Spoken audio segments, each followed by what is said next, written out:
All right. Good morning.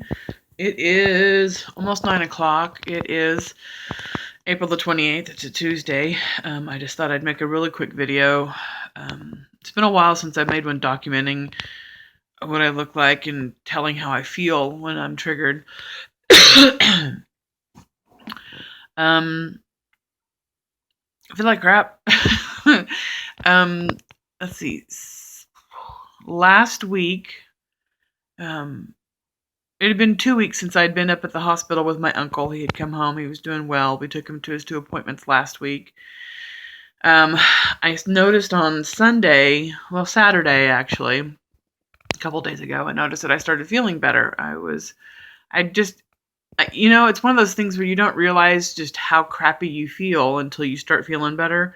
And that's what happens when I have a bunch of exposures on top of each other. I just kind of get this baseline of fogginess and crappiness, and you just kind of push through and function as the best you can. So, if on a good day I'm functioning, that would be my baseline of 100%, feeling 100%, which is different than it would have been a couple of years ago before I got MCS. But for me, that's my feeling great.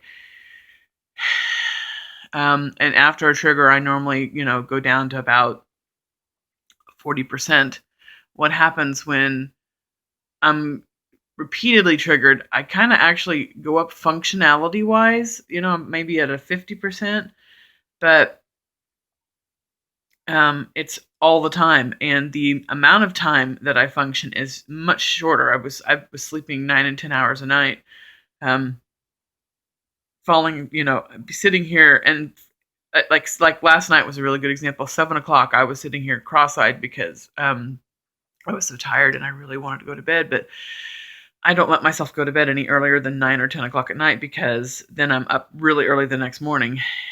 And I have a thing. I don't want to go to bed before that time. Anyway, so even though I didn't go to bed till 10, I wasn't functioning after 7, just kind of sitting here brain dead. I don't want to use that term, but, not doing well. So the amount of time I may be pushing through and getting done what needs to be done, but it wasn't getting done the best it could be done, and I had a much shorter window of time. So anyway, like I said, Saturday I noticed I was starting to feel better. I actually, cleaned up my kitchen and kind of started feeling like I needed to do some housework. And then Sunday I felt so much better. It was amazing. I almost cried because I felt so much better. And I even posted on Facebook that I think that my me, quote, air quotes, my me had come back, after several weeks, because, there was just a lot of stuff going on in my life. And I had stayed home at that point. I had stayed home Thursday, Friday, Saturday, Sunday. So 4 days of not going anywhere and really working at drinking lots and lots of water and getting all my systems flushing out. And, I was feeling better. And then within a half an hour, my uncle called and he couldn't breathe again. His lung had filled back up with fluid. And so my son wouldn't wake up, and that's a whole nother problem. So I had to take him up to the hospital. So I ended up at the hospital for 10 hours on Sunday, in the emergency room. And in the room itself wasn't too bad. I mean, there's always, smells in the hospital, but it was the people. They were just so scented. And so got him all settled, came home, and yesterday I had to go get my son, and the car was completely out of gas. I mean, I just didn't want to even risk it.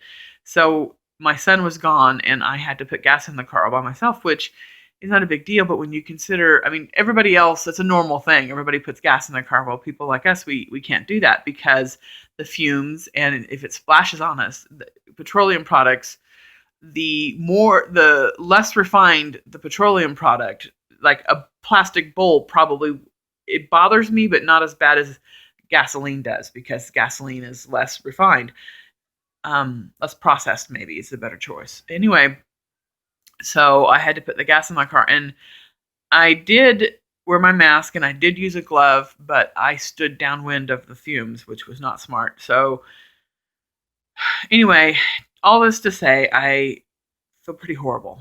I felt pretty bad yesterday. Physically, my body was hurting. I couldn't stand upright. My knee was hurting. My brain wasn't working right.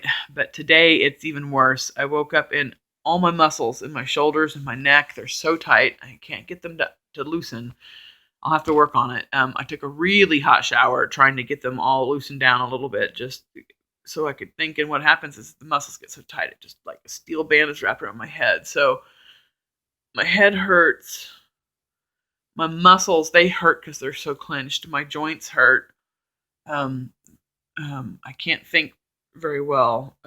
It's like I know I'm putting words together, but it's a lot more of a struggle to do it. It feels like, have you ever been in a pool like a swimming pool, and you try to holler while you're underwater? The person that's outside the pool can barely hear you, and you have to work really hard to get them to hear you, or you're trying to yell at somebody in the water. It's kind of what it feels like. It feels like I'm swimming, like, I don't know how else to explain it, but it's my late husband used to use a term. It's like wading through hip deep jello to talk about how difficult the situation is, and that's what I feel like. I'm wading through hip deep jello, just trying to function today. I've got some stuff to get done today. I may take it kind of easy just to try to rest. Unfortunately, I've got finals due next week, and I really need to be working on them this week. And I'm not going to show you because the house is really a mess, but a friend of mine donated 21 boxes of books, so there's probably close to 1,000 books in this house right now. And they're all in boxes, and we've got these little canyons of piles of books in the house. So that needs to be done as soon as possible to try to get those cataloged and sold. I'm still trying to get to Dallas, folks. There's not been a lot of activity on my GoFundMe, and for the last couple of weeks, it's only been one family that's been donating, and I am so grateful. Thank you so much. But I'm trying to generate a little bit more interest, and not sure how to do that. Open to suggestions. Anyway, so this is me today. I don't feel well. I'm gonna have a rough time functioning. This is what happens when I try to go out into the world, and I was entertaining thoughts of just giving up on school and giving up on trying to go to Dallas and trying to find a work-at-home job and just, function. But, like, I can't see me working today. My brain is not working. I mean, the type of work that I would be doing would be writing or editing. I barely know my name today. I hate it when I'm stupid. I really do. Maybe it's a little vanity. I don't know. Anyway, so this is me today, and this is me reminding you, especially, dear viewer, if you work in the healthcare industry, please don't wear scented products. Please don't use scented laundry soap. Please. Those of you that don't work in the healthcare industry, just remember that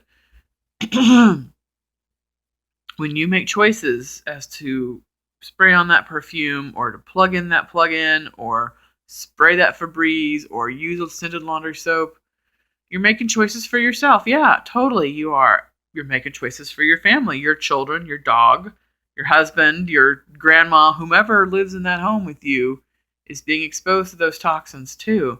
But you're also making choices for me and people like me. When you pass us on the street or you stand next to me at work, where you work, if you're a nurse or a librarian or whatever, you're making choices for me. You're making choices for people like me.